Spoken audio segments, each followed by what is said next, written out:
I wanted to ask that what are the skills or personality traits that we can develop which can further inculcate in our preparations so that it can enhance our studies. अगर आपने सोच लिया है UPSC निकालना है तो it's I believe in my view कि it's not an exam, it's a process.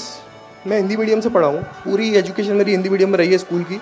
दिक्कत ये थी कि हिंदी भी बोलना नहीं आता था ढंग से, इंग्लिश तो छोड़ो, हिंदी भी नहीं आता था बोलना। मैं यहाँ पे खड़े होकर आज जितना बोल पा रहा हूँ, आपसे हिम्मत ही नहीं होती थी कि मैं स्टेज पे खड़ा होकर आ जाऊँ। तो एक सेंस ऑफ कॉन्फिडेंस तो बिल्कुल लैकिंग था। दूसरा ये था कि हमें एक रटने की स्कूलिंग थी। तो अगर आपको यूपीएससी की प्रिपरेशन करनी है, trait that is needed is you must be curious enough, and second एक आपकी एबिलिटीज़ होनी चाहिए that you can write, speak and show some kind of confidence in yourself कि whatever you say that you know the what you are saying.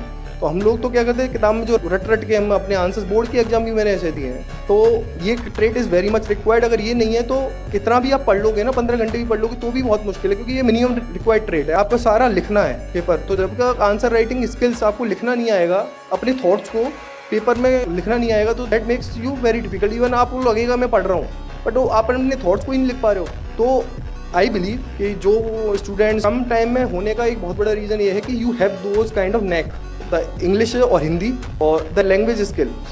दूसरा ये है कि confidence, self confidence you have need. तो मुझे उसमें बहुत वक्त लगा, 4-5 साल तो मुझे अपनी इंग्लिश को इम्प्रूव करने में लग गया कि इंग्लिश लिखना, बोलना और अपने आप को कॉन्फिडेंट रहना। तो ये एक बहुत बड़ा रीज़न लगता है मुझे, दैट इज़ रिक्वायर्ड। बाकी तो अब मुझे लगता है कि अगर ऐसा है तो 6-7 घंटे भी मोर देन इनफ है।